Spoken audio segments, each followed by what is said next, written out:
मुख्तलिफ़ किस्म के तनाज़ात में उलझे होते हैं। वो तनाज़े जो है हमारे घर से शुरू होते हैं और बाहर की दुनिया तक महदूद होते हैं। कॉन्फ्लिक्ट का क्रिएट होना जो है ये इतना बड़ा इशू नहीं है। बाज़ औक़ात क्या होता है कि हम जिसको बुलाते हैं इशू को रिजॉल्व करने के लिए, लेकिन वो इशू को बिगाड़ देता है। किसी को कोई फ़र्क नहीं पड़ता अगर आप छोटे छोटे इनिशिएटिव के साथ लोगों के लिए अपने आप को मार के ना थोड़ा सा खुशी का पहलू किसी के लिए पैदा कर दे। हो सकता है लड़ाई की बुनियाद सारी की सारी है। तो हमारे मोहल्ले में लड़ाइयाँ होती थी बच्चों के दरमियान, तो एक बुजुर्ग आता था बड़ा सा, वो एक थप्पड़ उसको मारता था, एक थप्पड़ उसको मारता था। आम तौर पे हम सब लोग जो है ना मुख्तलिफ़ किस्म के तनाज़ात में उलझे होते हैं। वो तनाज़े जो है हमारे घर से शुरू होते हैं और बाहर की दुनिया तक महदूद होते हैं।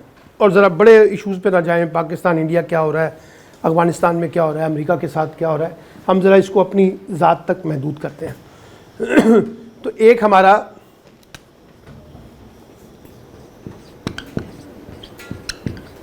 एक पर्सनल कॉन्टेक्स्ट है हमारी ज़ात का, फिर हमारा ज़ात का लिंक जो आके जुड़ता है फैमिली के साथ, और फैमिली में भी दो फैमिलीज़ हैं, एक इमीडिएट और एक लार्जर फैमिली, यानी जिसमें आपके रिश्तेदार आ जाते हैं। ठीक है, फिर उसके बाद आपकी कम्युनिटी जहाँ पे आप रहते हैं, मोहल्ला, इलाका। ठीक है, तीसरा आपका एजुकेशन इंस्टीट्यूशन या जॉब, ठीक, वर्क प्लेस, उसमें आ जाएगा ना। ठीक है, अब आप देखिए कि हमारी जो मूवमेंट है वो बुनियादी तौर पे इन तीन दायरों में होती है। पहला क्या है, personal level. Personal level link करता है फैमिली, फैमिली लिंक करती है इमीडिएट फैमिली, और इमीडिएट के फैमिली के बाद लार्जर फैमिली, रिश्तेदार। ठीक है, कम्युनिटी जहां आप रहते हैं, आपका इर्द गिर्द का इलाका जहां पे आपकी रिहाइश है, जहां आपका उठना बैठना है, जहां आपके मोहल्लेदार हैं, जहां उनके आपके साथ इनके सोशल कॉन्टेक्ट्स हैं। तीसरा आपका एजुकेशन, जहां आप पढ़ते हैं, और प्लस ये कि जहां आप जॉब करते हैं। इन्हीं के दरमियान हमारे कॉन्फ्लिक्ट्स क्रिएट होते हैं। अच्छा, एक बात याद रखिएगा कि कॉन्फ्लिक्ट का क्रिएट होना ये कोई अनहोनी बात नहीं है। हाँ, ये एक नेचुरल प्रोसेस है। जहाँ हम दो लोग बैठेंगे वहाँ तनाज़ा तो पैदा होगा। है, जैसे हम कहते हैं ना कि घर में रहते हैं तो फिर बर्तन तो बचते हैं। जब ज़्यादा लोग होंगे तो कहीं ना कोई खड़पैंच मिलेगी। इसी तरीके से कभी भी कॉन्फ्लिक्ट से नहीं परेशान होना चाहिए। कॉन्फ्लिक्ट का आना एक नेचुरल प्रोसेस है। तो ये याद रखिएगा, कॉन्फ्लिक्ट का क्रिएट होना जो है ये इतना बड़ा इशू नहीं है। ये क्रिएट होते हैं। और कॉन्फ्लिक्ट क्यों क्रिएट होते हैं, ये भी तो सवाल है ना। आज कॉन्फ्लिक्ट क्यों क्रिएट होते हैं, आपके ख्याल में क्यों क्रिएट होते हैं?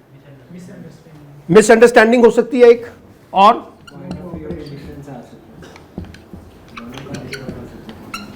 पॉइंट ऑफ व्यू का फर्क आ जाएगा, और हाँ इसमें इंटॉलरेंस भी हो सकती है, वो पॉइंट ऑफ व्यू में आ जाएगा ना, आप किसी को देंगे।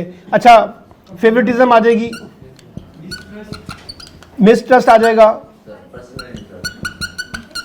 पर्सनल इंटरेस्ट आ जाएगा। सो लॉट्स ऑफ रीजंस, ठीक है, जिसकी वजह से हमारा कॉन्फ्लिक्ट क्रिएट होता है। किसी को हमारी बात पसंद नहीं आती, ठीक है, कोई हमसे बहुत ज़्यादा डिमांड कर रहा होता है, वो हम पूरी नहीं कर पाते। कोई पैसों की डिमांड है, ठीक है, वो हम नहीं मीट करते, तो फिर कॉन्फ्लिक्ट क्रिएट हो जाता है। किसी से उधार लिए हुए पैसे वापस नहीं कर रहे हैं तो कॉन्फ्लिक्ट क्रिएट हो जाएगा। आपने मेरी बजाय उसको क्यों प्रमोट किया, इसके ऊपर कॉन्फ्लिक्ट क्रिएट हो जाएगा। हाँ, आपने मुझसे बिट्रे क्यों किया, मुझसे झूठ क्यों बोला, उसकी बुनियाद पे तो कोई ना कोई रीज़न होगी। ऐसे नहीं कॉन्फ्लिक्ट क्रिएट हो जाता। कॉन्फ्लिक्ट क्रिएट होने की कोई ना कोई हमारे पास लॉजिक, कोई ना कोई रीज़न होगी, अच्छी या बुरी, क्रिएट हुआ है। ठीक है, तो ये याद रखिए कि इन सब चीज़ों का क्रिएट होना एक नेचुरल प्रोसेस है, फितरी अमर है, होना है ये किसी भी सूरत में। आप जब बैठेंगे किसी के साथ तो हमारे अपने बहन भाइयों में हो जाता है ना। हम दूर की बात क्यों जा रहे हैं, हम क्यों जा रहे हैं यहाँ पर लार्जर फैमिली में, हम क्यों जा रहे हैं कम्युनिटी में, हम क्यों जा रहे हैं यहाँ पर, हमारे तो अपनी इमीडिएट फैमिली के दरमियान आ जाता है। भाइयों में, बहनों में, माँ के बाप में, बेटे का बेटी के, माँ के साथ, माँ का बेटी के साथ हो जाता है कॉन्फ्लिक्ट। और फिर बाज़ों का तो ये होता है कि कॉन्फ्लिक्ट की शक्ल जो है हमारे अपने साथ होती है, हमारे अपने अंदर, अपने अजात के अंदर हम लड़ रहे होते हैं अपने आप से। हमें समझ नहीं आ रही थी चीज़ों के बारे में, ठीक है, अपने आप को कोसना शुरू कर देते हैं कि मुझसे ही गलत हुआ है, वो तजाद पैदा होना शुरू होता है। तो मैं कहना ये चाहता हूँ कि एक तो ये बुनियादी बात अपने जहन में लाएं कि कॉन्फ्लिक्ट का पैदा होना कोई बुरी बात नहीं है, इसमें कोई माइंड करने की ज़रूरत नहीं है, इसमें कोई अपने आप को कॉम्प्लेक्स में लेके जाने की ज़रूरत नहीं है, इसमें कोई कमतरी का मसला नहीं है, इसमें कोई अंडरमाइन करने का पहलू नहीं है कि पैदा होगा, क्योंकि ये मुमकिन ही नहीं है कि आपके ख्यालात और लोगों के ख्यालात, आपकी ख्वाहिश दूसरों की ख्वाहिश, आपकी पसंद दूसरों की पसंद, आपका चलना उठना बैठना दूसरों का चलना उठना बैठना एक जैसा हो जाए, ये मुमकिन ही नहीं है। तो जब ये मुमकिन नहीं है तो फिर कॉन्फ्लिक्ट तो क्रिएट होगा। सो कॉन्फ्लिक्ट का क्रिएट होना इतना इंपॉर्टेंट मसला नहीं है जितना इंपॉर्टेंट मसला कॉन्फ्लिक्ट को, अच्छी बात है, एक कंट्रोल करना और रिजॉल्व करना और टैकल करना, ठीक है, ये तीन चीजें हैं ना। एक कॉन्फ्लिक्ट को डील करने का तरीका इन्होंने मुझे बता दिया बहुत अच्छा, कंट्रोल करना, खामोश हो जाए, बोले ही ना, जवाब ही ना दें, छोड़ दे, बहस किस बात की है, हाँ, कंट्रोल कर लिया अपने अंदर, दिल में रहेगा लेकिन क्योंकि कंट्रोल कर लिया। दूसरा यह कि हमने रिजॉल्व कर लिया, बैठ के बातचीत के ज़रिए कोई ना कोई रास्ता निकाला है और इशू को रिजॉल्व कर लिया जो भी कॉन्फ्लिक्ट हुआ था। और तीसरा यह है कि उसको, ये दूसरा इशू होगा टैकल करना, पहला कंट्रोल, दूसरा टैकल करना। कैसे टैकल करें, इशू को रिजॉल्व करना है या इशू को बिगाड़ना है, वो टैकलिंग आपकी बताएगी ना हमने कैसे, हाउ टू टैकल। जो टैकल करने का तरीकाकार है वही आपको डिटरमिन कर देगा कि ये रिजॉल्व होगा या और ख़राब हो जाएगा। क्योंकि आपने देखा होगा हम अपनी ज़ात में बाज़ औक़ात इशूज़ को ऑनेस्टी के साथ, अपनी ऑनेस्टी के साथ रिजॉल्व करना चाहते हैं, लेकिन इशू रिजॉल्व नहीं होता, इशू और बिगड़ जाता है, हो जाता है ना। बाज़ औक़ात हम किसी से मदद लेते हैं, इसलिए लेते हैं कि ताकि हमारा मसला हल कर दे, वो मसला और ज़्यादा बिगड़ जाता है। तो इसका मतलब ये हुआ कि आप कितने भी ऑनेस्ट हों, आप कितने भी सच्ची पोजीशन के ऊपर खड़े हों, आप कितने भी कमिटेड हों, आप कितनी भी सेक्रीफाइस कर लें, समटाइम इशू आपके हाथ में नहीं रहता, वो और ज़्यादा बिगड़ जाता है किसी भी वजह से, ठीक है। हो सकता है आप बहुत अच्छे तरीके से चीज़ों को टैकल कर रहे हैं, दूसरा सही तरीके से टैकल नहीं कर रहा, आप मेरे से बड़े मुहज़्ज़ब तरीके से बात कर रहे हैं, मैं आपके साथ बार बार गालम गलोच करी जा रहा हूँ, तो वो आपका भी एक लेवल पे जाके टेम्पर जो है ना वो लूज़ हो जाएगा, ठीक है, फिर आप भी वही करना शुरू कर देंगे, ठीक है। तो ये याद रखिए कि असल चीज़ ये है कि आप कैसे इशू को डील करते हैं।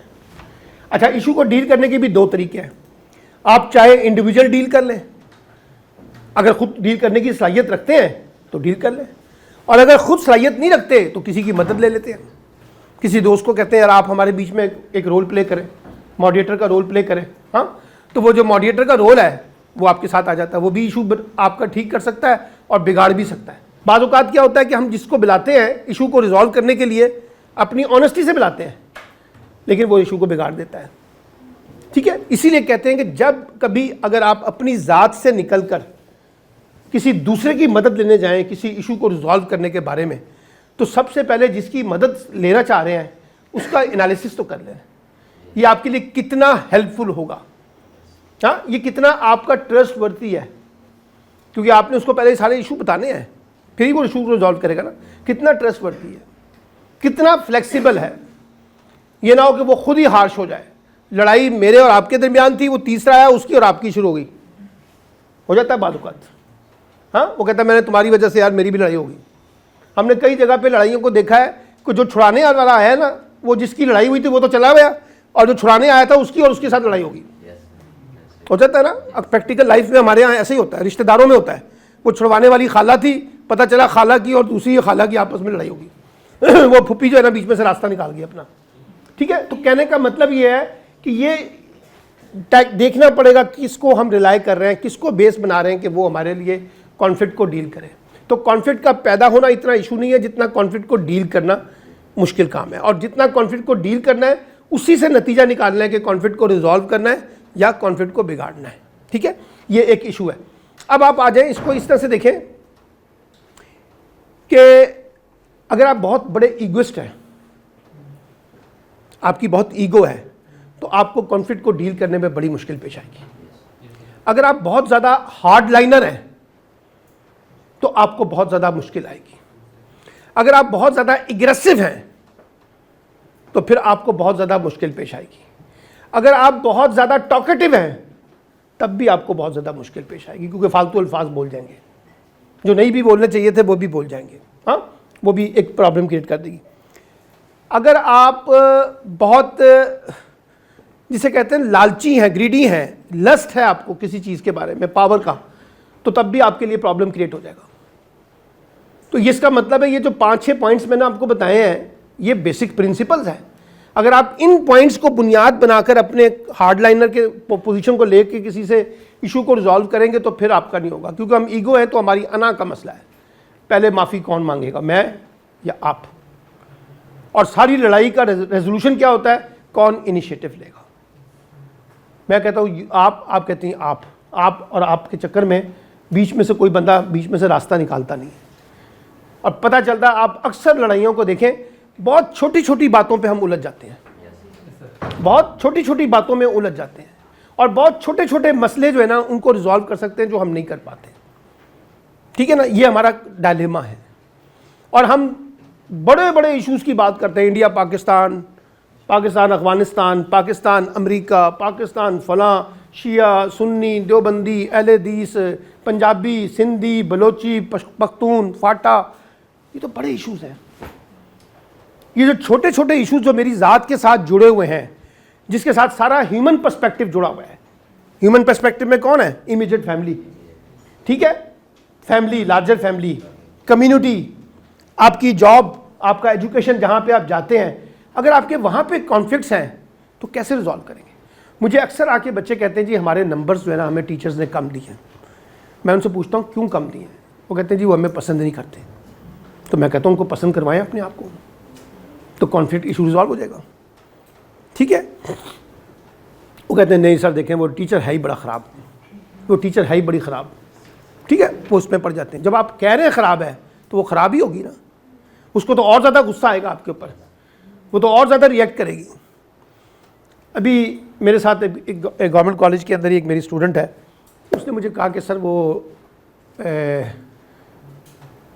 HOD जो आई है नई, उसी से तो मेरा इख्तिलाफ था जिसने मुझे MPhil में एडमिशन मेरा नहीं होने दिया। अब तो मेरा एडमिशन और मुश्किल हो गया है। तो मैंने उससे पूछा कि कोई तुम्हारा 10 मरले का प्लॉट का फड्डा है आपस में? उसने कहा नहीं सर ऐसा तो कोई फड्डा नहीं है। तो मैंने कहा फड्डा क्या है? उसका बस मैं उसको पसंद नहीं करती, वो मुझे पसंद नहीं करती। मैंने उसे कहा कि देखो वो बनी है HOD, head of the department, आप ऐसा करें एक बुके लें और थोड़ी सी स्वीट्स लें और जाके उसको कहें मैडम मैं तो मुबारकबाद देने आई हूँ, मुझे बड़ी खुशी हुई है कि आप HOD बन गई हैं। उसने कहा नहीं सर ये कैसे हो सकता है? तो कोशिश करें, वो तो नहीं आएगी आपके पास मुबारकबाद लेने के लिए कि मैं HOD बन गई हूँ, आप ही को जाना है। ठीक है, अगर आप हिम्मत करें तो जा सकती हैं। अब उसने मेरे कहने के मुताबिक गई है, उसने आइस ब्रेक किया है। वो टीचर भी बड़ी हैरान हो गई, ये तो मेरे मारन तो तुली बैठी सी, ये मिठाई ले आई है, फूल ले आई है। वो भी बड़ी हैरान थी कि पता नहीं कोई नई साजिश करने लगी है मेरे खिलाफ। ठीक है, अभी वो पहली आइस ब्रेक हुई है। मैंने उससे कहा कि दूसरी दफ़ा फिर जाना है तो फिर जाते हुए कोई केक लेके चले जाना, 3-4 दफ़ा जाओगी ना सारा मसला ठीक हो जाएगा। कोई लड़ाई नहीं है तुम्हारी उनकी, पैसे भी तो लगते हैं। कोई बात नहीं, लगाएं पैसे, थोड़े बहुत तो करने पड़ेंगे ना, नंबर नहीं चाहिए आपको। तो वो ईगो का जो इशू है ना जी, वो आगे आ जाता है। मैं कहना ये चाहता हूँ बेशतर लड़ाइयों की वजह जो है ना वो ईगो का इशू है। मुझे मेरे दोस्त कहते हैं यार आप फौरी तौर पे सॉरी कर लेते हैं। मैं कहता हूँ यार ये सबसे आसान तरीका है, ये आपको मैं बताऊँ सबसे आसान तरीका है। मैं आपको बताऊँ, मुझे कभी कोई सार्जेंट रोक लेना गाड़ी, उसमें गाड़ी चलाते हुए, पहले मैं उसको शीशा खोलता हूँ, फिर उससे मैं हाथ मिलाता हूँ बड़े पुरजोश होके, जैसे मैं कोई तुम्हारा बॉस हूँ, सलाम करता हूँ। करने के बाद वो मुझे कहता है सर वो आपने फ़लाँ फ़लाँ इशारा काटा है। वो मैं ऐसे कहता हूँ यार देखो मैं आपसे बड़ा माज़रत चाहता हूँ, आई एम रियली सॉरी, मुझे बड़ी गलती हुई है, आइंदा मैं इंशाल्लाह ऐसा नहीं करूँगा। और मैं जर्नलिस्ट हूँ तो मेरा थोड़ा सा मेहरबानी लिहाज करें। वो कहता चलिए ठीक है sir, thank you very much, अगली दफ़ा ना कीजिएगा। और अगर मैं उससे बदतमीज़ी से बात करके ये कहूँगा मैं जर्नलिस्ट हूँ और तुम्हारी ऐसी तैसी, वो कहेगा तू होएगा जर्नलिस्ट अपने कार दा। ठीक है ना, तो आपका एटीट्यूड्स रिफ्लेक्ट होते हैं, बदल जाते हैं। अगर आप थोड़ा सा अपने अंदर सेक्रीफाइस पैदा करें, अपने आप को थोड़ा सा कूल करने की कोशिश करें, अपने आप को इनिशिएटिव लें किसी को कोई फर्क नहीं पड़ता अगर आप छोटे छोटे इनिशिएटिव्स के साथ लोगों के लिए अपने आप को मार के ना थोड़ा सा खुशी का पहलू किसी के लिए पैदा कर दे। हो सकता है लड़ाई की बुनियाद सारी की सारी ही है। तो आप कितनी सेक्रीफाइस, जैसे ये मैंने पॉइंट्स बताए ना, इसी तरह आप कितनी सेक्रीफाइस कर सकते हैं, कितना आप कोलैबोरेटिव हैं, कितना आप कूल हैं, कितना आप दूसरों के लिए कंफर्ट्स पैदा कर सकते हैं, कितना आप पैम्पर करने की सलाहियत कर सकते हैं आजिज़ी के साथ, इनकिसारी के साथ, हाँ, कितना आप अपने आप को झुका सकते हैं नीचे, लेट डाउन कर सकते हैं। लेट डाउन से मुराद ये नहीं कि आपने कोई नीचे जाके पैर पकड़ लेने हैं। लेट डाउन से मुराद ये कि मैं इनिशिएटिव ले रहा हूँ ना, उसने तो नहीं लेना, पहले मैं इनिशिएटिव ले लेता हूँ। हाँ, तो जब आप इनिशिएटिव लेके सिचुएशन को थोड़ा सा मोल्ड करने की कोशिश करते हैं तो यकीन करें सामने वाला बंदा जो है ना वो आधा डाउन हो जाता है, कॉन्फ्लिक्ट के अंदर आधा डाउन हो जाता है। वो कहता है इसने तो यार देखो, मैं इसने तो गलती भी मान ली, इसने तो खुद ही कह दिया कि मैं गलत हूँ, मेरी तो बारी नहीं आई मुझे कहने की। आपको पता भी होना कि उसकी गलती है, तब भी अगर आप सॉरी कर लेना तो उसका आधा से खून बढ़ जाता है। कहता गलती भी मेरी सी, चपेट भी मैं मारी है, फिर भी ये कह रहा सॉरी यार। ठीक है, तो ये एटीट्यूड्स हैं कॉन्फ्लिक्ट को डील करने के। अब कॉन्फ्लिक्ट क्यों डील खत्म करना चाहिए, उसके लिए आपको ये तय करना पड़ता है ये जिस बंदे से मैं कॉन्फ्लिक्ट को ख़त्म करना चाहता हूँ या चाहती हूँ, ये मेरे लिए कितना इंपॉर्टेंट है। अगर वो आपके लिए वाकई बहुत इंपॉर्टेंट है तो आपको सेक्रीफाइस करना है, आपको कूल करना है, क्योंकि आपका और मेरा एटीट्यूड एक जैसा नहीं हो सकता ना। अल्लाह ताला ने कुछ फ़र्क डाला है मेरे में और आप में। अगर मुझ में कुछ चीज़ बेहतरी है तो मुझे थोड़ा सा अपने आप को लेट डाउन करना है, थोड़ा सा झुकाना है, क्योंकि वो रिलेशनशिप बहुत इंपॉर्टेंट है मेरे लिए। वो मेरा भाई है, बहन है, बीवी है, माँ है, बाप है, फुप्पी है, खाला है, रिश्तेदार है, उस्ताद है, कुलीग है, मेरा लवर है। वहाँ पे भी आपको सॉरी करने पड़ते हैं एक दूसरे के अलावा, और करते क्या आप सारे उसके अलावा। ठीक है, लड़ाइयाँ झगड़े होते हैं सारे के सारे, तो आपके पास ऑप्शंस नहीं होते, तो आप अपने आप को कूल करते हैं ताकि दूसरे को मुतमईन किया जा सके, क्योंकि वो इंपॉर्टेंट है। और अगर कोई बंदा या बंदी आपके लिए इंपॉर्टेंट नहीं है और आपका उनके साथ कॉन्फ्लिक्ट हो गया है तो उसका तरीका ये है कि बड़ा सिंपल सा पास ऑन कर दें, उलझे ही ना उनके साथ, कोई बहुत ज़्यादा नीचे जाने की ज़रूरत भी नहीं है। एक दफ़ा सॉरी करके बात ख़त्म करें और उसके बाद अपना रास्ता बदल लें, क्योंकि अब ये आपके लिए इंपॉर्टेंट नहीं है। क्यों अपनी वहाँ पे इन्वेस्टमेंट करना चाहते हैं, क्यों उसको समझाना चाहते हैं, क्यों उसके ऊपर अपनी एनर्जी ज़ाया कर रहे हैं, क्यों अपना टाइम उसके ऊपर लगा रहे हैं, क्यों अपने आप को लेट डाउन कर रहे हैं, क्यों अपनी आजिज़ी दिखा रहे हैं, बार बार इनकिसारी दिखा रहे हैं। छोड़े पड़ा इसको, क्योंकि ये आपके लिए इंपॉर्टेंट नहीं है। अपना साइड से निकल जाए, लेकिन साइड पर निकलने के लिए बदतमीजी करके नहीं निकलना।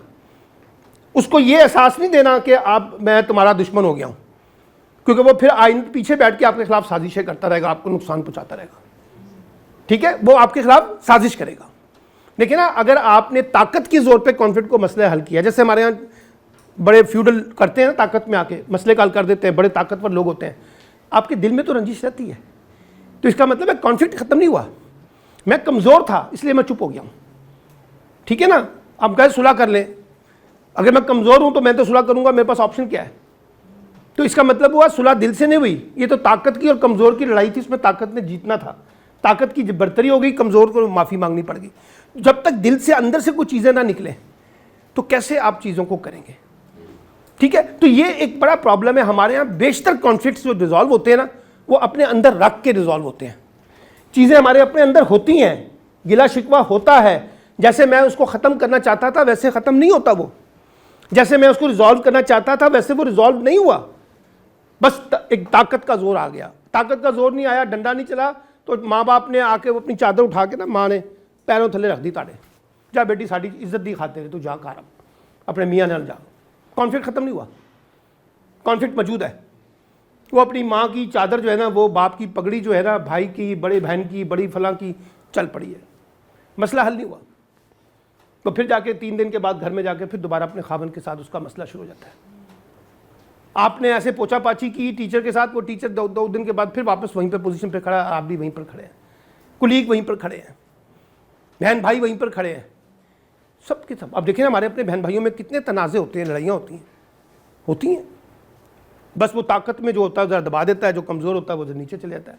हाँ, वो ये होता है जो सबसे। अब मैं मिसाल हमेशा बताता हूँ, आप सब के बहन भाइयों को मैं बुला लूँ यहाँ पर, छोटे बहन भाइयों को, तो वो सारे आपके ख़िलाफ़ शिकायतों के अंबार लगा देंगे।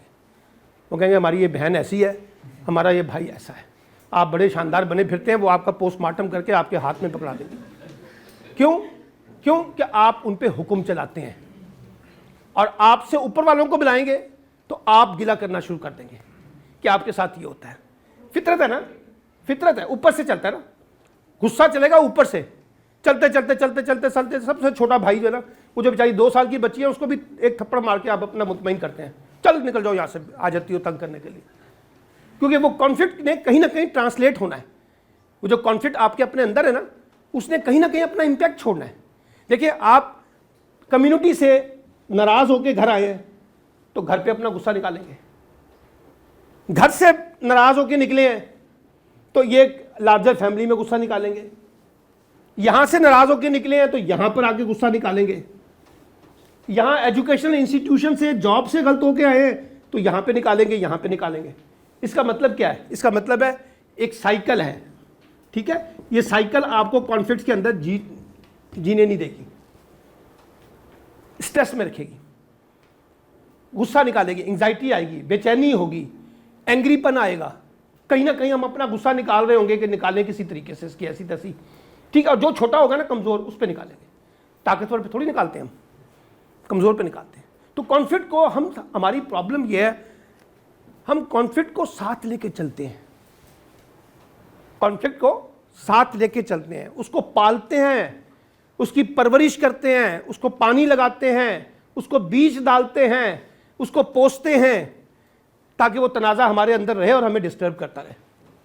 हम कॉन्फ्लिक्ट को ख़त्म नहीं करते। आज कॉन्फ्लिक्ट को ख़त्म करेंगे तो कल कोई नया कॉन्फ्लिक्ट आएगा ना, फिर उसको डील करेंगे, उसको ख़त्म करेंगे, फिर कोई नया कॉन्फ्लिक्ट आ जाएगा।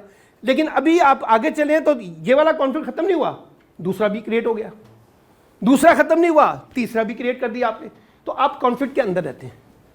हम कहते हैं ये बड़ी झगड़ालू तबीयत का है, कहते हैं ना ये बड़े गुस्से वाला है, हाँ ये किसी की सुनता नहीं है, ये सुनती नहीं है, मुज़क्कर मोनस लगा लें, ठीक है। अब करते जाएं तो जितनी चीज़ें निकलेंगी उसकी वजह यह है कि आपके अंदर फ्लेक्सिबिलिटी नहीं है, लचक नहीं है।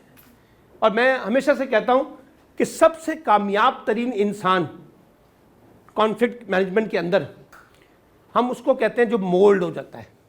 क्या कर लेते हैं? जैसे कुर्सी को अगर मोल्ड कर लें तो जहाँ मर्जी ले जाएं, जिस कमरे में उठा के जिस जगह पे लेके चले जाएं, ग्राउंड में ले आएं, छत पे ले जाएं, इस कमरे से उठाएं उस कमरे में ले जाएं, मोल्ड है ना, एक ऐसे पकड़ना ले जाएंगे। लेकिन अगर एक जगह फिट कर दी जाएगी तो वो फिट ही रहेगी। तो आपकी तबीयत में कितनी फ्लेक्सिबिलिटी है, लचक कितनी है, कितने मोल्ड हो जाते हैं आसानी से। जी, पानी को अगर बोतल में डाल दें तो बोतल बन जाता है और गिलास में बहुत कुछ पानी जगह। तो इसी तरीके से ना आप देखिए ना, नहीं सॉरी आपने मिसाल क्या दी, एक सेकंड प्लीज। पानी को बोतल में डाला तो बोतल बन गई, बोतल बन गई, और गिलास में डाला तो गिलास, यानी कि आपको अरे वो पानी उसके अंदर चला गया ना। तो अब आप, मेरा मतलब है पानी को रखेंगे कहीं ना कहीं तो रखेंगे ना, पानी बोतल में नहीं डालेंगे, गिलास में डालेंगे, कहीं तो रखेंगे, तो वो सड़क पे खड़ा होगा, वहाँ पे भी पानी नजर आएगा।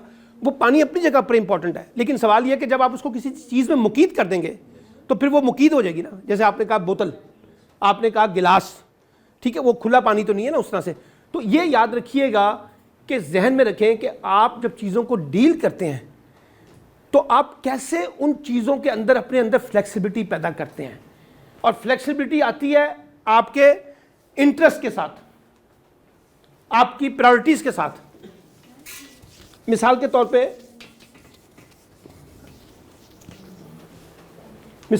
पे एक है इंटरेस्ट, लाइक एंड डिसलाइक, और प्रायोरिटी और स्ट्रैटेजी, ठीक है जी। इसी की बेसिस पे तय करते हैं ना हम चीज़ों को, किसको पसंद करना है, किसको नहीं पसंद करना है। You have to be right, आपके पास राइट है पूरा। आप किसको प्रायोरिटी देना चाहते हैं, किसको प्रायोरिटी नहीं देना चाहते हैं। हम अपने बहन भाइयों में कहना शुरू कर देते हैं कि आप मुझे प्रायोरिटाइज नहीं करते, आप मुझे तरजीह नहीं देते क्योंकि आप रेलिवेंट नहीं होते, ठीक है। स्ट्रैटेजी नहीं बनाते कैसे डील करना है कॉन्फ्लिक्ट को, वो बस चलते हैं, मुंह उठा के चल पड़ते हैं और जाके डील कर लेते हैं। सबसे पहले कॉन्फ्लिक्ट को अंडरस्टैंड करना पड़ता है, ये बंदा ये बंदी जो मुझसे नाराज़ हुआ है ना, इसकी रीजंस क्या हैं, कौन सी ऐसी चीज़ है जो मैं खेलूं जिसकी बुनियाद पे मैं जाके डायरेक्ट हिट मारूं और वो चीज़ों को ठीक हो जाए। अच्छा, बाज़ औक़ात क्या होता है कि गुस्सा है, बहुत लड़ाई, बाज़ औक़ात दोनों फरीकों के दरमियान बहुत गुस्सा है और बाज़-औक़ात एक में गुस्सा है और एक गुस्से वाला नहीं है, उसका गुस्सा नहीं है, लेकिन वो उसके गुस्से को कम करना चाहता है। और एक ऐसी सिचुएशन है जिसमें दोनों ज़्यादा गुस्से वाले, फिर आपको क्या करना पड़ता है, इन्वायरमेंट बनाना पड़ता है। डायरेक्ट जाते ही आप कहेंगे सुलह कर लो, तो कोई नहीं करेगा। कोई ऐसा इन्वायरमेंट बनाएंगे, माहौल बनेगा, बच्चों को बीच में डालेंगे, कोई इसको खेलेगा, कोई इसको खेलेगा, कोई इसको उठाएगा, तो वो खेलना शुरू कर देते हैं। मेरे एक दोस्त हैं, वो कहते हैं जब मेरी बीवी से लड़ाई होती है तो मैं तो एक ही काम करता हूँ। मैं कहा क्या करते हो? कहता है मैं ना कमरे में जाता हूँ और छोटी बेटी को उठा के ना उछालना खेलना शुरू कर देता हूँ। वो मुझे कहती है क्या कर रहे हो, क्या कर रहे हो, गिर जाएगी गिर जाएगी। वो उसी खेल कूद में वो हंसी मजाक रिजॉल्व हो जाता है इशू, ठीक है। या ये कि मेरा कोई मसला हो तो वो कहता है, मैं अपनी बीवी को कहता हूँ आज रात का खाना हमने बाहर खाना है। तो बीवी के लिए रात का बाहर का खाना तो ऐसे ही है जैसे जन्नत का खाना है, ठीक है ना। तो वो कहेगी बिल्कुल ठीक है, चलेंगे जी। वो चल पड़ते हैं। आप कोई ना कोई स्ट्रैटेजी खेलते हैं जिससे, अच्छा इसी तरह से बेगम के पास भी ऑप्शन है, उसको भी पता है खाविंद की कौन सी कमजोरियां हैं जिसका वो फ़ायदा उठाकर उसको कूल कर सकती है। हमें पता होता है एक दूसरे के बारे में। ये जो चीज़ें हैं ना, ये जो मैंने अभी आपके रिलेशन से बताया, इमीडिएट फैमिली, कम्युनिटी और स्कूल, कॉलेजेस, यूनिवर्सिटी और कैंप जहाँ पे आप जॉब करते हैं, इन सब जगह में हम लोगों को जानते हैं जिनसे हमारे कॉन्फ्लिक्ट क्रिएट होते हैं। हमें उनके पॉजिटिव नेगेटिव चीज़ें पता होती हैं, तो जो पॉजिटिव चीज़ें हैं उनके साथ खेलना शुरू कर दें, जो नेगेटिव चीज़ें हैं उनको ज़रा थोड़ा सा पीछे की तरफ धकेल दें, तो आपका आधा मसला हल हो जाएगा। अब होता क्या है, हम पॉजिटिव चीज़ें छोड़ देते हैं और नेगेटिव से खेलना शुरू कर देते हैं। मिसाल के तौर पे एक बंदे के साथ मेरा बड़ा कॉन्फ्लिक्ट है, अगले दिन मैं उसको कह सकता हूँ यार आप बहुत अच्छे लग रहे हैं, आप तो बड़ा ज़बरदस्त किस्म का ड्रेस पहन के आए हैं। वो बड़ा खुश होता है या खुश होती है। हम वो चीज़ें नहीं खेलते जो जिसकी वजह से हम समझते हैं कि शायद कुछ जंग को डील करने का तरीका पहले जंग बनानी पड़ती है। हमें जंग नहीं बनानी, हमने जंग को कूल करना है, जंग को अमन में तब्दील करना है। अच्छा, फिर कुछ एक ऐसी सिचुएशन बनानी पड़ती है, वो है विनर की और लूजर की, ठीक है। एक जीत गया एक हार गया। अब देखिए मिसाल के तौर पे इंडिया पाकिस्तान का मैच हो और जो टीम हारती है उसके मुल्क में तमाशा लग जाता है। इंडिया हार जाए, पाकिस्तान हार जाए, पाकिस्तान के भी लोग नहीं छोड़ते पाकिस्तानी प्लेयरों को, ठीक है ना। वो वहाँ से उधर से वो हार जाए, उनके घरों में जाके वो तोड़ फोड़ करना शुरू कर देते हैं, टीवी तोड़ देते हैं। कोई अफोर्ड नहीं करता, क्योंकि ये इसमें जीत और हार है। हम अभी तक ये डिटरमिन नहीं कर सके कि खेल को खेल देखा जाए। जीत और हार तो होगी ना जब दो लोग खेलेंगे, इसमें तो होगा। हम दो लोग सुलह करेंगे तो एक को थोड़ा सा लूज करना पड़ेगा ना, एक को थोड़ा सा बेनिफिट भी मिल जाएगा। हम इन चीज़ों को देखते नहीं है, इसीलिए एक लफ्ज़ इस्तेमाल किया जाता है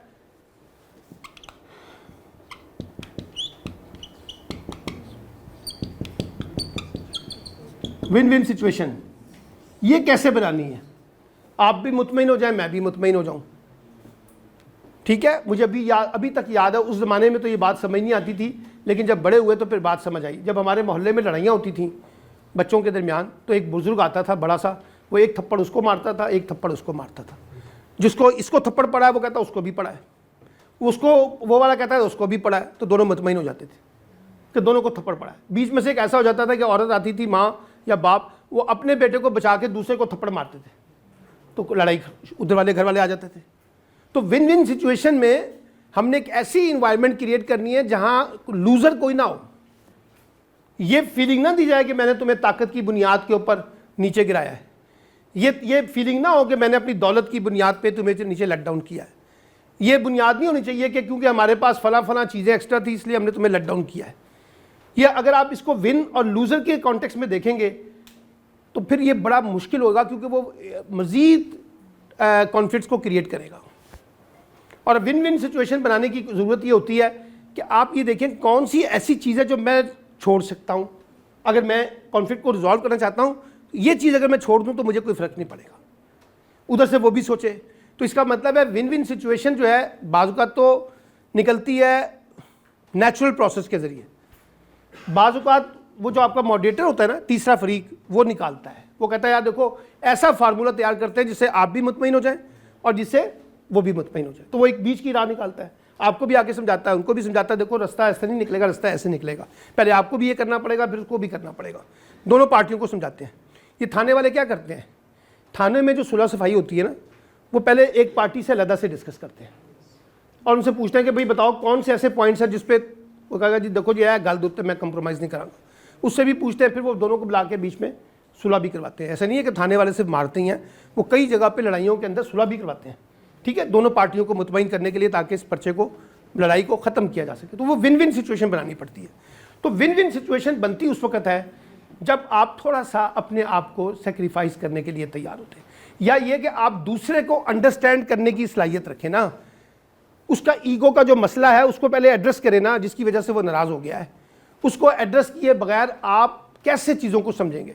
आप बाज़ लोग आप देखिए लड़ाई में क्या कहते हैं, वो कहते हैं ये मुझे समझता ही नहीं है, इसने मुझे समझा ही नहीं है, इसको मेरी फीलिंग का एहसास ही नहीं है, हाँ इसके इमोशंस कोई नहीं इसको एहसास, इसको अंदाज़ा ही नहीं है कि मैं कितना हर्ट हुआ हूँ या हर्ट हुई हूँ, कहते हैं ना वो। इसका मतलब है आप चीज़ों को सही तरीके से अंडरस्टैंड नहीं कर पा रहे। दूसरे को जिसकी नाराज़गी है, आपने उसको अंडरस्टैंड नहीं किया, आपने उसको कैजुअल किस्म के तरीके से बिहेव करने की कोशिश की है, नॉर्मल तरीके से डील करने की कोशिश की है, एक्स्ट्रा ऑर्डिनरी तरीके से डील करने की कोशिश नहीं की, हाँ उसके साथ आपने चीज़ों को डील नहीं किया। तो ये चीज़ें आपको देखनी पड़ती हैं। हमारे यहाँ देखिए ना, हम अमूमी तौर पे अपने घरों के अंदर जब कॉन्फ्लिक्ट्स होते हैं तो किसी के लिए गिफ्ट ले जाते हैं, पता है स्ट्रैटेजी खेलनी पड़ेगी कूल करने के लिए, करते हैं। हाँ बेटी के साथ इख्तलाफ हो जाए तो चॉकलेट लेके जाना पड़ता है, फलां को लेके जाएं तो फलां को आइसक्रीम लेके खिलानी पड़ती है, किसी को कुछ कर, यानी हम छोटी छोटी चीज़ें कर रहे होते हैं ताकि जो हमारी चीज़ें हैं वो रिजॉल्व हो जाए, ठीक है। अगर वो नहीं होंगी तो वो नहीं होती काम। तो कहने का मतलब ये है कि फिर आप कॉन्फ्लिक्ट को कैसे डील करेंगे, और कॉन्फ्लिक्ट को डील करने का एक तरीका तो यह है कि हम ये कह दें कि आपके पास खुदादार सलाहियतें हैं, अल्लाह ताला ने आपको ऐसी सलाहियतें दी हैं, ऐसी अक्ल दिया हुआ है, ऐसा शऊर दिया हुआ है, ऐसी पुख्तगी दी हुई है, ऐसा इल्म मालूमात स्किल दी हुई है कि आप चीज़ों को डील कर लेते हैं। लेकिन सर ये चीज़ें पैदा भी तो की जा सकती है ना। अगर आपको डील करना नहीं आता तो कोई मुश्किल काम तो नहीं है, सीख लें। जो लोग आप देखिए ना, आपकी अपनी कम्युनिटी, अपनी फैमिली के अंदर जब डिस्प्यूट्स होते हैं तो वो कैसे ख़त्म होते हैं, कैसे देखिए ना, जब बुज़ुर्गों के दरमियान, बड़ों के दरमियान, खालाओं के, मामियों के, चाचियों के, ताइयों के दरमियान जो फड्डे पड़ते हैं, आखिर कहीं ना कहीं रिजॉल्व भी तो होते हैं ना। वो रिजॉल्व करने के 200 तरीके उन्होंने ढूंढे हुए हैं सर, उनसे लर्न करें ना कैसे डील करते हैं। आप अपनी कम्युनिटी में देखें ना लोग कैसे अपने झगड़ों को ख़त्म करते हैं। आप देखें ना अपने स्कूलों में, तालीमी इदारों में, कॉलेजेस, यूनिवर्सिटी में, जॉब प्लेस पे कैसे लोग अपने छोटे छोटे कॉन्फ्लिक्ट को डील करते हैं। 200 तरीके हैं डील करने के, आप उनसे सीखें। आप फिल्में देखते हैं, फिल्मों में देखें, ड्रामों में देखें लोग कैसे दिखाते हैं कॉन्फ्लिक्ट्स को, कॉन्फ्लिक्ट्स के इल्म को देखें कि किस तरह से वो इल्म है। आप जाके भी लिखें ना, गूगल में जाके सर्च करें how to deal the conflicts, आप देखिए नीचे कितने ऑप्शन आ जाएंगे आपके सामने कि कैसे आपको डील करना है। आप उसको लर्न करने की कोशिश करें, प्रैक्टिस करने की कोशिश करें, अपने एटीट्यूड्स में जाकर चीज़ों को ट्रांसलेट करने की कोशिश करें, तो आप बहुत सी चीज़ों को अपने आप को गेन कर सकते हैं। तो ये कोई ऐसी मैनेजमेंट साइंस नहीं है कि हम ये कहें जी ये इसके ऊपर तो आप काम ही नहीं कर सकते, इस पर तो आप अचीव ही नहीं कर सकते, आपका तो बस की बात ही नहीं है। हम अमूमी तौर पे लोगों को कहते हो यार तेरे बस की गल नहीं की, आम तौर पे कहते हैं कि तेरे बस की गल नहीं की, तुम नहीं कर सकते, तुम्हें नहीं आता, तुम्हें क्या पता कैसे डील करते हैं चीज़ों को, और तुम तो छोटे हो, कहते हैं ना ये सारी बातें। रास्ते बीच में से निकलते हैं। बाज़ औक़ात बच्चियाँ अपनी माँओं को समझाती हैं कि कैसे चीज़ों को डील करना चाहिए। माँ आप बहुत ज़्यादती कर रही हैं, बाप को कहते हैं बेटे बेटियाँ। तो आप लर्न करते हैं from one person to another person, one community to another community, one nation to another nation. आपको छोटी सी बात बताता हूँ, आपने ये जो PSL चल रहा है आप देख रहे होंगे, इस PSL में एक खिलाड़ी परसों जो पाकिस्तानी नहीं है, किसी बाहर की क्रिकेट टीम का खिलाड़ी है, वो भी आया हुआ है। वो क्या करता है, मैच ख़त्म होने के बाद उठा रहा था ना, आप सबने देखी है ना। हम में से कितने हैं जो ये काम करते हैं सर, ईमानदारी से ज़रा सोचिए ज़रा, क्यों? वो एक एटीट्यूड का मसला है। उसके लिए ये इरिटेटिंग मसला था कि बोतलें इस तरह से पड़ी हुई हैं। कितने पाकिस्तानी प्लेयर हैं 5 वक्त के मुत्तकी, नमाजी, परहेजगार, नमाज भी नहीं छोड़ते, तहज्जुद भी नहीं छोड़ते, सजदा भी नहीं छोड़ते जब चौका छिक्का लग जाता है, लेकिन माहौल को वो क्या करते हैं, उसको दुरुस्त नहीं रखते।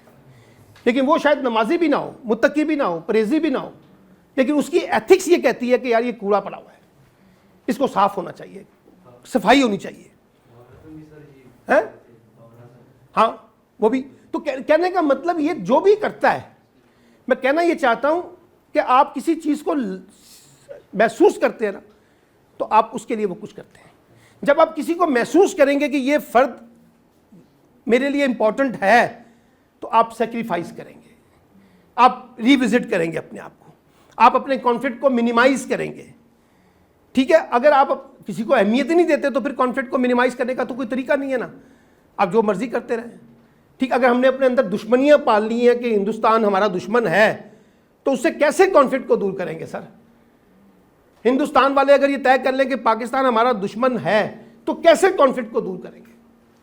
जैसे हमारे यहाँ रिश्तेदारों के दरमियान एक दूसरे का पानी बंद होता है, एक दूसरे के घर का पानी तक नहीं पीते, कैसे रास्ता निकालेंगे?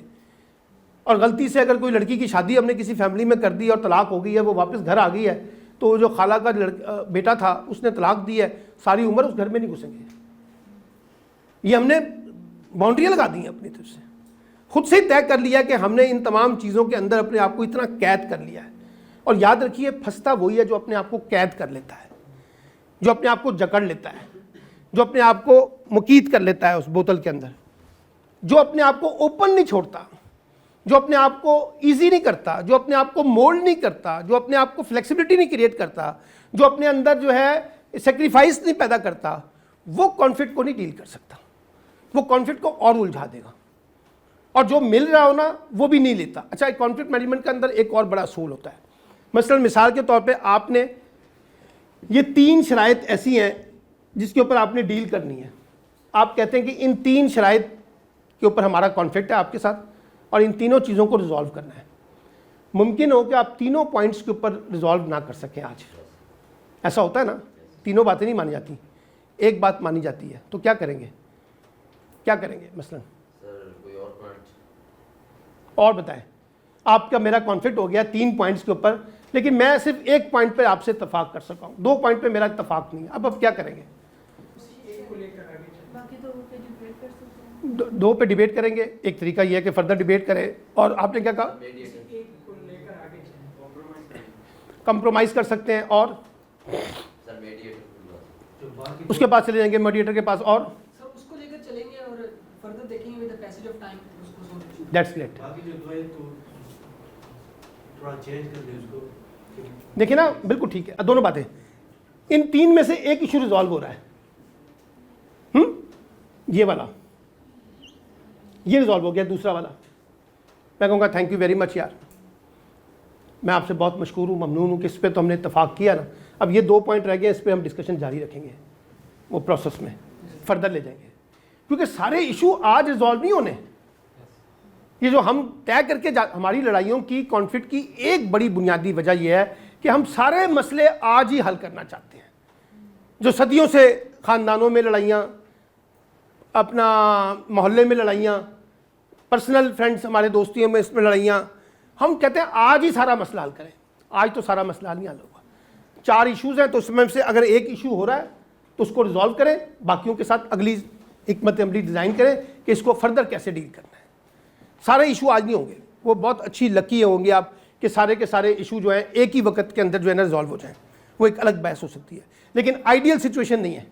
आइडियल सिचुएशन ये है कि स्लो आपको चलना पड़ेगा, और स्लोली आप मूव करके विन द रेस वाली बात में जाएंगे। आज आपने एक पॉइंट पे इत्तेफाक कर लिया ना, कल दोबारा दूसरे पे हो सकता है, परसों तीसरे पे हो सकता है। हम आहिस्ता आहिस्ता तनाज़ात को, ये जो तनाज़े हैं ना 1 2 3 4 5 6, इसमें से कुछ कम करते जाते हैं। जो तनाज़े कम हो जाते हैं वो यहाँ से निकल जाते हैं और नए तनाज़े फिर आ जाते हैं।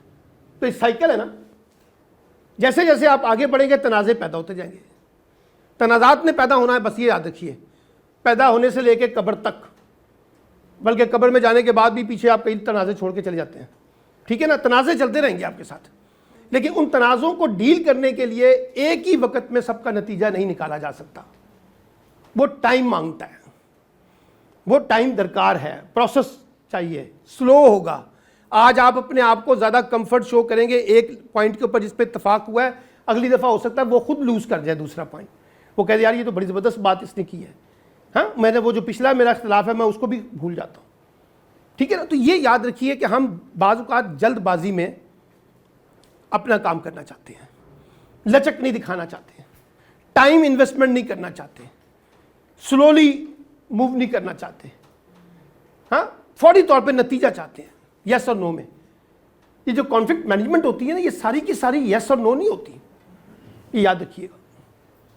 जब कोई बंदा आपको नो करता है ना, वो अचानक नो नहीं करता, उसके पीछे पूरा एक प्रोसेस होता है सोचने का, फाइनल जाके वो आपको नो करता है। जब वो यस करता है तब भी वो पूरा फाइनल प्रोसेस में से गुजर के आता है। वो शॉर्ट स्पेल में अगर आपको 1 सेकंड में यस नो करेगा तो इसका मतलब है उसके पीछे की कहानी है घंटों की, महीनों की, जिसमें उसने अपने बारे में सोचा है कि मुझे इसको यस करना है, नो करना है। और अगर उसने 1 सेकंड में वैसे ही कह दिया बगैर सोचे समझे, तो वो दूसरे लम्हे में बदल भी जाएगा, वो अपनी ही बात पे कायम नहीं रहेगा। ठीक है, तो ये याद रखिए कि हम कॉन्फ्लिक्ट को डील करते वक्त जज्बातियत का मुजाहरा, इमोशनलपन, एग्रेसिवनेस का मुजाहरा, गुस्से वाला, ईगो का मुजाहरा, जल्दबाजी का मुजाहरा, ये अगर करना शुरू कर देंगे तो नतीजा कुछ और निकलेगा। इसके मुकाबले में थोड़ा सा ज़रा अपने आप को स्टे करना सीखें। याद रखिए, अगर आप लंबी इनिंग्स खेलना चाहते हैं ना, तो आपको विकेट पे स्टे करना पड़ेगा। जैसे आपकी ख्वाहिश हो ना कि मेरी उम्र 70-80 साल 90 साल हो, तो आपको क्या करना पड़ेगा? स्टे करना पड़ेगा ना।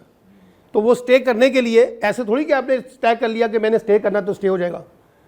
उसके लिए आपको अपनी सेहत के ऊपर तवज्जो देनी होगी, हाँ, आपको अपने मामलात के ऊपर तवज्जो देनी होगी। तो आप अपनी तैयारी करेंगे ना, ताकि मैं लंबा स्टे कर सकूं, लंबी वक्त इनिंग्स गुजारूं अपनी ज़िंदगी की।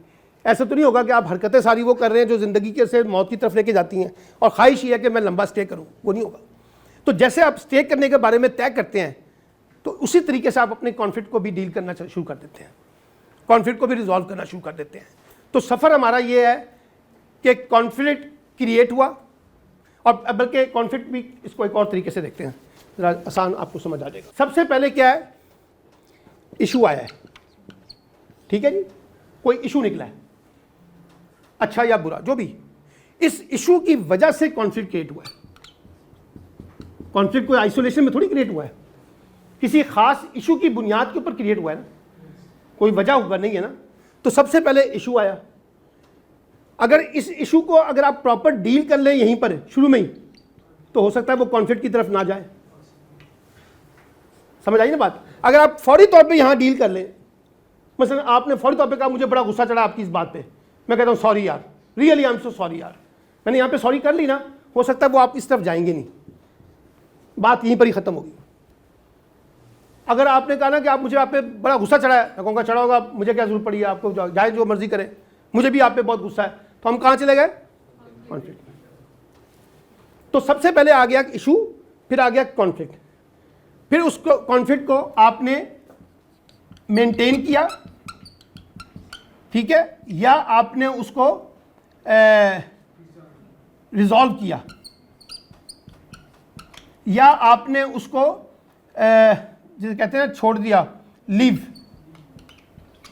कर दिया, इग्नोर कर दिया। अब जब आपने इग्नोर किया है तो वो और इशू क्रिएट होता जाएगा, कॉन्फ्लिक्ट बढ़ता जाएगा कि आपने इशू को रिजॉल्व करने के बजाय इग्नोर कर दिया, अब वो और ज़्यादा पैदा हो रहा है मेरे अंदर। अगर आपने रिजॉल्व कर लिया तो बहुत अच्छी बात है, बड़ी अच्छी बात है, लेकिन अगर वो रिजॉल्व नहीं हुआ, मेंटेन है, तो जब तक आपका और उनका कहीं ना कहीं इंटरेक्शन होगा, वो कॉन्फ्लिक्ट जो है वो आपके साथ साथ चलेगा, वो मेंटेन रहेगा। इसलिए वो जो मैंने कहा ना विन विन सिचुएशन वाली, एक है लूज लूज वाली, दोनों तरफ से शिकस्त है, ना आपने मेरी बात मानी ना मैंने आपकी बात मानी, हम दोनों लूजर हैं, और उस लूजर का नुकसान ये हुआ कि हमारी रिलेशनशिप जो है खराब होगी। ये लूज लूज वाली है। दूसरी है विन विन वाली, दोनों पार्टियां मुतमईन हो गई हैं, आप भी खुश मैं भी खुश, वो मेंटेन रहेगा, बल्कि वो बढ़ेगा भी, उसमें दुश्मनी भी पैदा हो सकती है, वो मुकाबले की तरफ लेके जाएगा, आपसे बदले की तरफ लेके जाएगा, खून खराबी की तरफ लेके जाएगा, ठीक है। विन विन में दोनों पार्टियां मुतमईन हो गई हैं, ठीक है। और एक है मैंने आपको बताया था लूज एंड विन, और एक है विन और लूज, दो पार्टियों के लिए, किसी के लिए वो जीत है, किसी की हार है, किसी की हार है, किसी की जीत है। आइडियल सिचुएशन यही है, ये विन विन वाली। लेकिन ये विन विन वाली उस वक्त आती है जब आप ज्यादा मोल्ड होते हैं, कंप्रोमाइज, फ्लेक्सिबल। देखिए ह्यूमन रिलेशनशिप जो है ना, 100% आपकी ख्वाहिश के मुताबिक नहीं चलती। कोई रिलेशनशिप नहीं चलता, माँ बाप बहन बेटे भाई बीवी खावन, ये सब जितने भी रिलेशनशिप हमारे ब्लड रिलेशंस हैं, इनकी बुनियाद आइडियलिज्म पे नहीं है, परफेक्शन के ऊपर नहीं है, कहीं ना कहीं मैनेजमेंट के इश्यूज हैं। हम कॉन्फ्लिक्ट्स को मैनेज करते हैं सर, हम कॉन्फ्लिक्ट को भी जब विन विन सिचुएशन में भी लाते हैं ना, तो बेसिकली मैनेज कर रहे होते हैं, और मैनेज करके नतीजा निकाल के अपने आप को इशू को रिजॉल्व करके आगे बढ़ने की कोशिश करते हैं। क्योंकि मैंने आपको ये कहा है कि ये इश्यूज आपके पास हैं, ये अगर रिजॉल्व नहीं हो रहे तो आपके पास फर्दर जनरेट हो रहे हैं, फिर रिजॉल्व नहीं हो रहे, फिर ये फर्दर जनरेट हो रहे हैं, तो आप तो फिर यहाँ से शुरू हुए हैं कॉन्फ्लिक्ट से और यहाँ तक जा रहे हैं, तो आपकी तो सारी लाइफ कॉन्फ्लिक्ट के दरमियान ही घूम रही है ना। आप यहाँ से कम करें ना, इसको ख़त्म करें, फिर ये रह जाएंगे, फिर इसको ख़त्म करें, फिर ये रह जाएंगे, फिर इसको ख़त्म करेंगे, फिर यहाँ कुछ क्रिएट हो जाएंगे। यानी ये लाइफ के साथ साथ साइकिल चलेगा, आखिर तक चलेगा, छोड़ने वाले नहीं है आपको। कॉन्फ्लिक्ट आपको पीछा करेंगे, उसमें आपको विन विन भी होगी, उसमें कहीं आपको लूज भी होगा और कहीं फिर आपको विन होगी, ठीक है। और ये खेल जैसे खेल होता है ना, कभी आप जीतते हैं कभी हारते हैं, तो ये स्पोर्ट्स में ये जो खेल है जीत और हार, इसके पीछे साइकी क्या है, कोई बताएगा आपके ख्याल में? जीत और हार की बुनियादी साइकी क्या है? साथ ही अपने आप को मॉडल करना सीखे, पेशेंस पैदा करें अपने अंदर, और शाबाश। किसी को और पॉइंट है किसी के पास? जो जीतता है वो उसमें और हौसला पैदा होता है आगे बढ़ने का, और जो हारता है वो उस हार से सीखता है। देखिए, एक जिसने पहली बात की है, बुनियादी तौर पे ये 3 चीज़ें पैदा करता है। Number 1 tolerance. अगर आप हार गए हैं तो आपके अंदर एक बर्दाश्त का मायदा पेश करता है कि आप हारे हैं, कल जीतेंगे। एक बात। एक्सेप्टेंस, वो बेहतर थे, वो जीत गए, हम बेहतर नहीं खेले आज, हम हार गए, ठीक है। और तीसरा मुकाबला, इस दफ़ा बुरा खेले हैं, अगली दफ़ा अच्छा खेलेंगे, इस दफ़ा इस कॉन्फ्लिक्ट में हम सही तरीके से डील नहीं कर सके, नेक्स्ट में हम अच्छे तरीके से जाके डील करेंगे।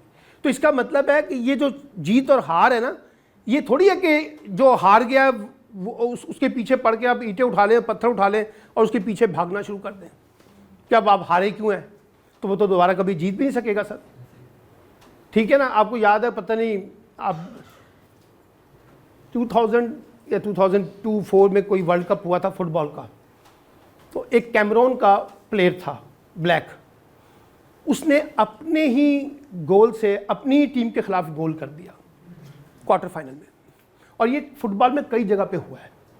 अनफॉर्चुनेटली मैं किक मारता हूँ, वो किक गलत लग जाती है, उसका फ़ायदा दूसरी टीम को उठाती है और वो उससे गोल हो जाता है। वो पहली दफ़ा टीम कैमरून की क्वार्टर फाइनल खेली थी अपनी हिस्ट्री में, उनको बड़ी उम्मीदें थी कि हम आगे जाएंगे, वो मैच लूज़ कर गए।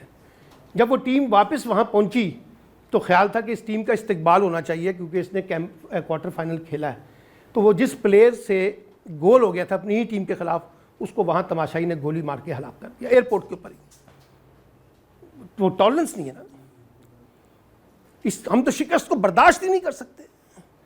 हम रिश्तेदारों में ये जो तनाज़ा हुआ है, इसके अंदर ये कैसे पैदा हो जाए कि हमारा पोजीशन लेट हो जाए, नीचे चली जाए और उनकी पोजीशन ऊपर चली जाए। हाँ, वो जो वो कहते हैं ना, वो थाने में जाते हैं, हम लतीफ़े के तौर पे पेश करते हैं, थानेदार साहब 10,000 रुपये फड़ो, पुत्र मेरा उत्ते होना चाहिए। यानी 2 पार्टियों में लड़ाई हो जाती है ना, तो पर्चा दर्ज होगा ना, तो एक बंदा आता है, उसको थानेदार को पैसे दे देता है 20,000 रुपये 10,000 रुपये, कहता साडा पुत्र ज़रा उत्ते रखना तुसी, यानी इसका गुनाह जो है कम रखना और जो मुखालिफ है उसका गुनाह बढ़ा देना। साडा चौधरी का बच्चा है ना, तो वो ज़रा ऊपर रखें आप उसको। ये लड़ाई में हमारी बड़ी ख्वाहिश होती है कॉन्फ्लिक्ट में कि हम ऊपर रहें, हमारी पोजीशन ऊपर वाली रहे, चौधराहट वाली, उसको नीचे करें। तो भाई आप तो खुद ही कॉन्फ्लिक्ट को मिनिमाइज़ तो नहीं कर रहे, आप तो कॉन्फ्लिक्ट को पैदा कर रहे हैं मज़ीद, तो वो ताकत में चला जाएगा ना। पुलिस वाले ने किया, मोहल्ले वालों ने किया, प्रेशर डाला, उसकी बेसिस के ऊपर हुआ ना, तो ये काम मॉडल जो है वो आगे नहीं चल सकेगा। तो ये जहन में रखें कि जो कॉन्फ्लिक्ट्स होते हैं, जी प्लीज़, सॉरी बेटा आपकी आवाज़ मेरे तक नहीं पहुंची, ऊंचा खड़े होकर बताओ। लाइन पढ़ने में आती है कि इंसान हारता नहीं है, या तो वो जीतता है या तो सीखता है, या जीतता या सीखता है। हाँ, तो वो जो सीखना है ना, वो बेसिकली उसको अगर आपने ज़रा मुहज़्ज़ब वर्ड कह दिया है, हम अपनी हार से, अपनी नाकामी से, अपने फेलियर से सीखते हैं। किस लिए? जीत के लिए, जो जीत आगे है ना, उस तक पहुंचने के लिए हम अपनी जो प्रोसेस है हमारा नाकामी का, उससे लर्न करते हैं। तो बात वो आप वाली ठीक है कि हम सीखते हैं और जीतते हैं, यानी हमने आहिस्ता आहिस्ता आगे बढ़ के जीतना है और सीख कर आगे जाना है। सीखने से मुराद ये है कि जो नाकामियाँ हमने एक समेटी हैं जिसकी वजह से हम जीत नहीं सके, उसको हमने अचीव करना है। सर जो आपने 3 चीजें बताई हैं उसमें ना वैल्यू को ऐड करते हैं, ध्यान अगर वो चीज की वैल्यू का कितना ज़्यादा हो सकता है। वो मैंने आपको कहा ना कि वो जिसमें आप ये कहते हैं कि यस वो डिज़र्व करते थे, जब आप कहते हैं ना वो डिज़र्व करते थे, तो इसका मतलब है कि आपने वो वैल्यू ऐड की हुई है कि जिसमें आपने कहा कि यार ये अच्छी खेलें आज तो अच्छा जीते हैं। जैसे कल लाहौर का मैच हुआ है और कोयटा के साथ, एक मौके पे 57 के ऊपर पता नहीं 6-7 खिलाड़ी उनके आउट हो चुके थे, तो बज़ाहिर तो लग रहा था ना, तो वो जब सरफराज से सवाल पूछा मैच हारने के बाद, उसने कहा कि नहीं लाहौर डिज़र्व, ठीक है ना, क्योंकि उन्होंने मुश्किल से निकल के अपने आप को जीता है। तो हम अपनी गलतियों से लर्न करके आगे बढ़ते हैं। तो आपकी बात सही है, कहीं आप वैल्यूज़ जो हैं उनको देते हैं कि भाई वो जीता क्यों है, इसलिए नहीं जीता कि वो हिंदुस्तान का, इसलिए जीता कि वो अच्छा खेला है। तो वे ये चीज़ हमें जहन में रखनी चाहिए। और जी अब आप ये देखें, अगर आप थोड़ा सा इसको परखें और ज़रा एक्सरसाइज करें अपने साथ, हाँ ये ज़रा बेटा कुर्सी दले, अब थोड़ी सी ज़रा एक्सरसाइज करें अपने साथ, और थैंक यू बेटा, और ये ज़रा थोड़ा सा सोचें कि आप कैसे अपने मामलात को डील करते हैं। तो आप में से कोई मुझे ऐसी कोई तनाज़ा जो आपको आया किसी के साथ और आपने डील किया हो अच्छे तरीके से, तो आप कोई स्ट्रैटेजी बताएं कि जी आपने 2 ऐसी कौन सी स्ट्रैटेजी खेली थी जिसकी वजह से आपको आपका इशू जो है ना वो रिजॉल्व हो गया, ठीक है, वो इशू रिजॉल्व हो गया। ये बहुत अच्छी बात इन्होंने की है। बाज़ औक़ात क्या होता है कि हम इशू को रिजॉल्व कर लेते हैं, आज हमारा कॉन्फ्लिक्ट जो है ना वो रिजॉल्व हो गया, अब उसकी आबियारी नहीं करते, उसको पालते नहीं हम, बस होगी सुलह, मैं आ रहा हूँ, सुलह होगी हमारी, लेकिन अब उस सुलह को करने के लिए, उसको ज़रा बेहतर बनाने के लिए आप किसी वक्त उसको खाने पे बुला सकते हैं। आप उसके साथ, जैसे आपने कहा कि आपने चाय बनानी शुरू कर दी, हाँ केक ले आए, उसने कहा जी मैंने आगे से उनको दावत दे दी खाने की। तो हमारे यहाँ फैमिलियों में देखा होगा जब आपस में डिस्प्यूट हो जाए तो कोई ना कोई एक बंदा उठ के कहता है कल तो सारे मेरे को आगे खाना खाना फैमिली में ही, ताकि सबको बिठाया जाए, बैठा जाए।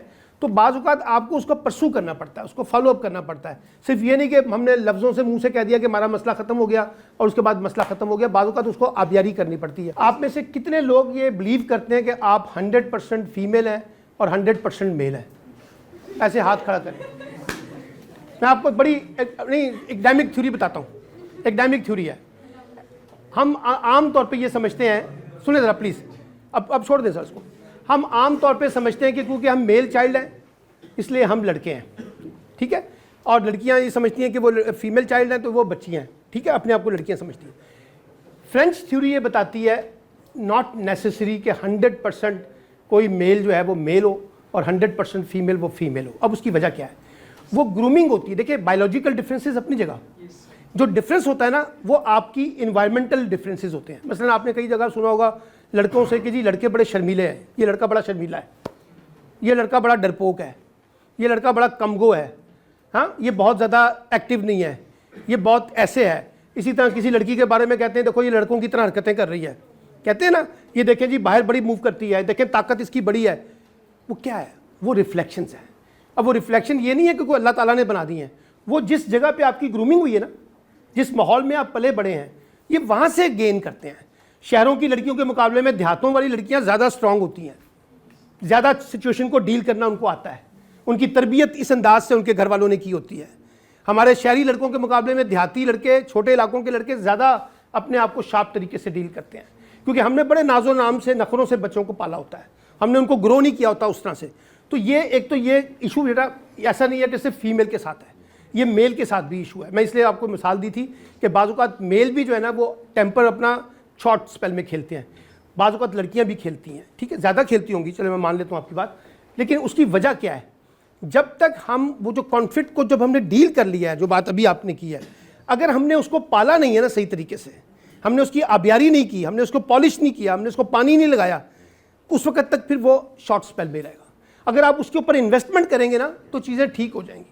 सिर्फ मुंह से कह देने से, सॉरी से, सिर्फ मुंह से बिठा के आपस में बैठ के दोस्ती करा के गले भी मिलवा देते हैं बाज़ औक़ात लोगों के, लेकिन उसके बावजूद तलखी होती है हमारे अंदर, वो रहती है। उसको तलखी को दूर करने के लिए हमें इन्वेस्टमेंट करना पड़ता है। तो जब आप इन्वेस्टमेंट करें तो फिर ये मेल फीमेल वाला इशू नहीं है, ये बुनियादी तौर पे हमारा इन्वेस्टमेंट का पहलू है कि हम उस पर कितनी इन्वेस्टमेंट करते हैं ताकि हम चीज़ों को ज़्यादा बेहतर तरीके से रिजॉल्व कर सकें। जी जी बेटा, अब सारे सवाल ये 4-5 लोग कर रहे हैं। जी कॉन्फ्लिक्ट मैनेजमेंट के बारे में या विन सिचुएशन के बारे में हमें इस्लाम में भी एक बेहतरीन एग्जाम्पल जी बताइए बेटा।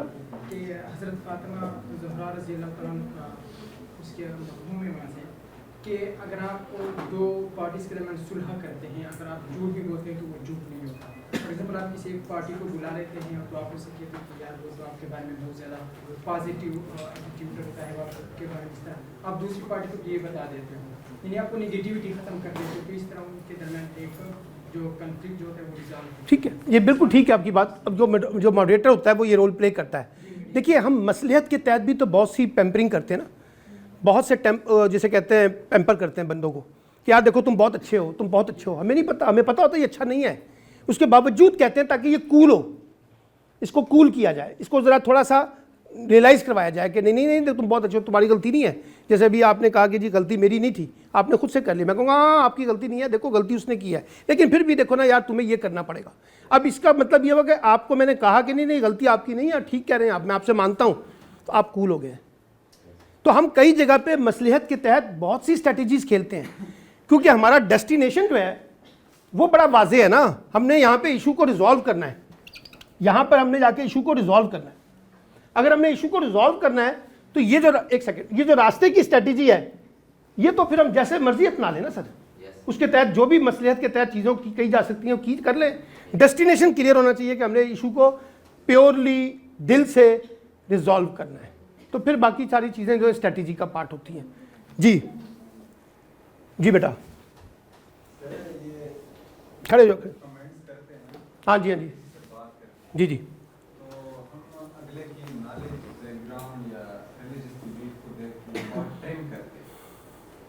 सर ये जो ट्रेन करने का जो स्केल है, कहीं ये झूठ के ज़ुमरे में तो नहीं आता? देखिए, मैं कोई इस तरह का आपको कमेंट नहीं कहूँगा जिससे मैं कोई झूठ और सच के मेयारात को तय कर रहा हूँ, लेकिन मैं सिर्फ आपसे ये कह रहा हूँ कि बाज़ औक़ात जो स्ट्रैटेजी आप अपनाते हैं या जो कमेंट आप करते हैं, अगर आपका डेस्टिनेशन रेजोल्यूशन की तरफ है तो उसमें गुंजाइश दें कि वो जो भी कर रहा है ना वो ऑब्जेक्टिव उसका बड़ा वाज़ेह है, वो इशू को रिजॉल्व करना चाहता है। हाँ, अराइज नाउ, इसलिए क्योंकि मुझे पता है कि आपको थोड़ा सा कूल करना है। आपको मैं जानता हूँ, मुझे पता है कि कौन सी बातें ऐसे मैं करूँगा जिससे आप कूल हो जाएंगे। अगर उसमें मैंने थोड़ा सा गुंजाइश निकाला है तो निकाल लें, कोई फ़र्क नहीं पड़ता, ठीक है। लेकिन डेस्टिनेशन वाज़ेह होना चाहिए। आप किसी की बदनीयती के साथ ये नहीं कर रहे, आपकी पीछे नीयत ये है कि आप इशू को प्योरली रिजॉल्व करना चाहते हैं। तो इतनी गुंजाइश पैदा करें कि लोग, और ये मैं आपको बताऊँ कमेंट जो है, हम बाज़ औक़ात जो है ना, लड़ाई हमारी कोई फिजिकल नहीं होती, हम छोटे छोटे कमेंट्स के साथ भी ना लोगों को हर्ट करते हैं, अपने कमेंट्स अपने उसमें। और हमारी छोटी छोटी लाइफ में छोटे छोटे कॉन्फ्लिक्ट्स हैं जो हमने अपने कमेंट्स के साथ पैदा किए हुए हैं।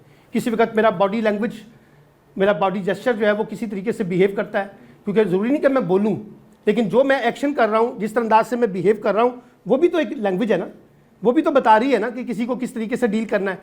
तो ये मैं कहना चाहता हूँ कि ये याद रखें कि जो लैंग्वेज का इस्तेमाल है, जो आपकी बॉडी लैंग्वेज का इस्तेमाल है, वो सब सपोर्टिव होनी चाहिए उस रेजोल्यूशन के कॉन्टेक्स्ट में। अगर वो सपोर्टिव नहीं है ना रेजोल्यूशन के बाद, आप जितनी अच्छी नीयत पैदा कर लें अपने अंदर, लेकिन वो नहीं हो सकेगी, क्योंकि आपकी लैंग्वेज जो है, चाहे वो आप वर्बल कम्युनिकेशन कर रहे हैं चाहे वो नॉन वर्बल कम्युनिकेशन कर रहे हैं, वो सपोर्ट करनी चाहिए उस डेस्टिनेशन को, फिर you can reach the destination. और ये मैंने आपको बताया, जो बात याद रखनी है, हम आज बैठे हैं इशू को रिजॉल्व करने के लिए, ज़रूरी नहीं है कि आज ही नतीजा निकालें। और एक अच्छी मैनेजमेंट स्किल ये होती है, अगर आज इशू रिजॉल्व नहीं हो रहा ना, तो यहाँ ऐसी चीज़ के ऊपर बात ख़त्म करें ताकि कल हम दोबारा बैठ सकें। आज लड़के नहीं उठना, ओके यार ठीक है, अभी हम इस पर फिर बात करेंगे, कल फिर दोबारा बात करते हैं, इशू ज़रा बड़ा सीरियस है, तो मुझे लगता है कि कुछ और हमें बातें करनी पड़ेंगी, कुछ और तय करना पड़ेगा।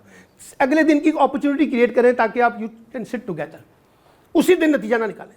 हमारे बेशतर कॉन्फ्लिक्ट्स की जो वजह है ना, वो जो मैंने आपको बताया कि फौरी नतीजा निकालना चाहते हैं, आज ही नतीजा निकालना चाहते हैं, जिसकी वजह से फिर वो फर्दर जो हम एक स्पेस क्रिएट कर सकते हैं डायलॉग की, उसका दरवाज़ा हम जो है ना वो बंद कर देते हैं। ठीक है जी, लास्ट एक दो कमेंट हैं तो फिर मैं ख़त्म करूँगा जी।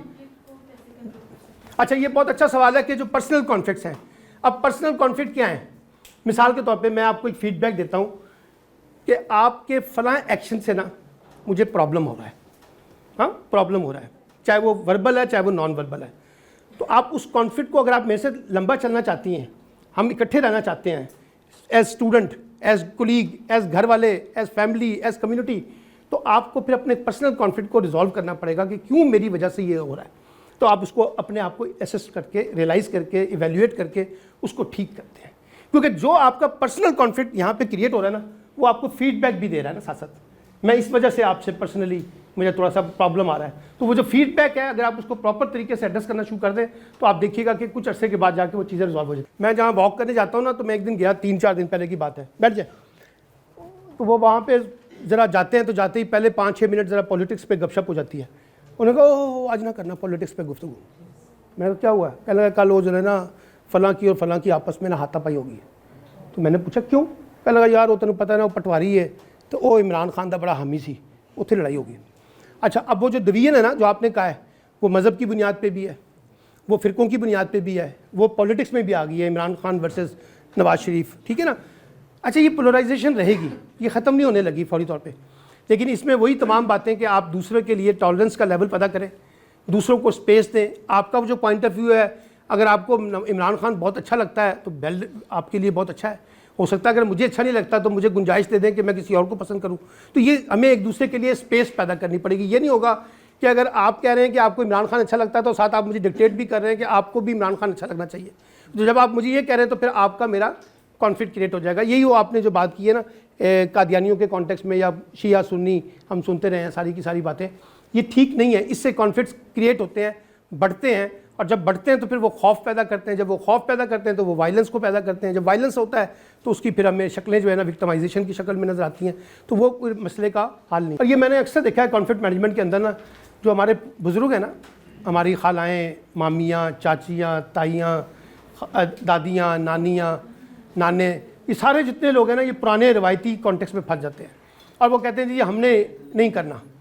लेकिन जो नई नस्ल है ना, वो कहती है कि मुफ्त दी लड़ाई है साड़ी, हम क्यों इस तरह की लड़ाई में लगे हुए हैं। तो वो कॉन्फ्लिक्ट क्रिएट हो जाता है पुरानी नस्ल में और नई नस्ल के दरमियान, वो रहता है। अब उसमें अगर आपकी स्ट्रैटेजी अच्छी है तो आप अपने बुज़ुर्गों को उस जगह पे ला सकते हैं, ठीक है। और कुछ जगह पे आपकी स्ट्रैटेजी ठीक ना हो तो फिर आपके अंदर भी वो कॉन्फ्लिक्ट रहता है और आप भी उनके बारे में ये वही रवैया अख्तियार करते हैं जो बुज़ुर्ग करते हैं। तो आप में से जो लोग फैमिली के अंदर आइस ब्रेक करते हैं ना इस तरह की चीज़ों के साथ, तो वो स्पेस क्रिएट कर देते हैं अपने बड़ों को वापस लाने में। बड़े बड़े लोगों को मैंने केसेस देखे हैं कि वो वापस लाते हैं। मैंने कई लोगों को अपनी फैमिली में देखा है, कई सालों की लड़ाइयाँ जो थी ना, वो उनकी पोते पोतियाँ, नवासियों ने ख़त्म कराई हैं। वो ऊपर वाले नहीं ख़त्म कर रहे थे, नीचे वाले करते हैं। तो इनिशिएट लेना पड़ता है लड़ाई को ख़त्म करने के लिए, कॉन्फ्लिक्ट को ख़त्म करने के लिए। इससे ये ना सोचें कि अगर बड़े बुजुर्ग करते आ रहे हैं तो हम भी सारी उम्र यही करेंगे। आप शायद एक और तरीके से चीज़ों को सोच रहे हैं तो वो करें। देखें ना, एक ज़माने में रिश्ते जो हैं वो फैमिलियों से बाहर नहीं होते थे, फिर वो बाहर भी होने शुरू हो गए हैं, ठीक है ना। तो आहिस्ता आहिस्ता ब्रेक होती हैं चीज़ें। आप कॉन्फ्लिक्ट्स को ब्रेक करें तो उसमें स्पेस निकलता है, तो आप अपने लिए मार्जिन निकालते हैं। लास्ट जी, मैं सिर्फ ये कमेंट करना चाहता हूँ कि इसका एक असाइनमेंट मैं आपको दे रहा हूँ, ठीक है। असाइनमेंट ये है, आपने एक कॉन्फ्लिक्ट लिखना है पहले ऊपर, ठीक है। टाइटल पे आपने लिखना है कि इशू क्या था। यहाँ पे लिखेंगे उर्दू में, अंग्रेज़ी में, जिसमें आप लिखना चाहते हैं। और ये 3 लाइनों से ज़्यादा इशू नहीं होना चाहिए, बस ये याद रखिएगा। वजह तनाज़े की वजह, आप नाम ना लिखें, कोई फुप्पी का था, चाची का था, ताई का था, छोड़ दें उसको, दोस्त का था, नाम ना लिखें, नाम को ना लिखें, लेकिन इशू लिख दें कि इशू क्या था। मेरे फैमिली में किसी के साथ कॉन्फ्लिक्ट ये हुआ, मेरे दोस्त के साथ हुआ, कम्युनिटी में हुआ, कोई भी ये कॉन्फ्लिक्ट लिख दें, ये इशू लिख दिए। उसके बाद आप यहाँ पे लिखें डीलिंग क्या थी, और इस डील करने के लिए आपने स्ट्रैटेजी क्या बनाई, हाँ। और स्ट्रैटेजी के बाद आपका रेजोल्यूशन जो है, या रेजोल्यूशन नहीं बल्कि आप कहें रिजल्ट क्या निकला, रिजॉल्व हुआ या नहीं हुआ। ये 1 पेजर, ओनली 1 पेजर, और बुलेट्स में ले लें, ज़्यादा डिटेल ना लिखें। इनमें मैंने आपको कहा 4 एक लाइनें यहाँ लगा दें, ठीक है। डीलिंग में 4 लाइनें लगा दें, 8। स्ट्रैटेजी में 4 लाइनें, 12।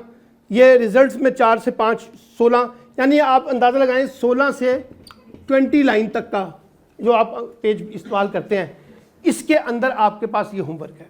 और ये होमवर्क करके फिर आप जमा करवा दें जो यहाँ पे इनके जिम्मेदारान हैं, मैं भी देख लूँगा, ये खुद भी देखेंगे। सिर्फ जैसे आप करते हैं, हार्ड में उसमें लिख दें, हार्ड कॉपी हार्ड में लिख लें हैं, बस उसमें करवा दें। और ये याद रखें कि सिर्फ हमने लर्न क्या करना है इससे, हम सिर्फ एक लर्न करना चाहते हैं कि जो इशू आया ना, इस इशू को आपने डील कैसे किया, स्ट्रैटेजी क्या बनाई, और उसके साथ फिर आपने इसको रिजॉल्व कैसे किया, उसका रिजल्ट क्या निकला है। तो उससे फिर आपको लर्निंग होगी कि एक इशू को डील करते वक्त ना आपने क्या स्ट्रैटेजी बनाई थी, जिसकी बुनियाद पे आपने इसको विन विन सिचुएशन के अंदर ट्रांसलेट किया है। हमेशा याद रखिए कि अगर आपकी कॉन्फ्लिक्ट में कहीं बहुत ज़्यादा हाइपर हो गए हैं, तो वहाँ पे अपना स्पेस टाइम देने की बजाय वो जगह छोड़ दें।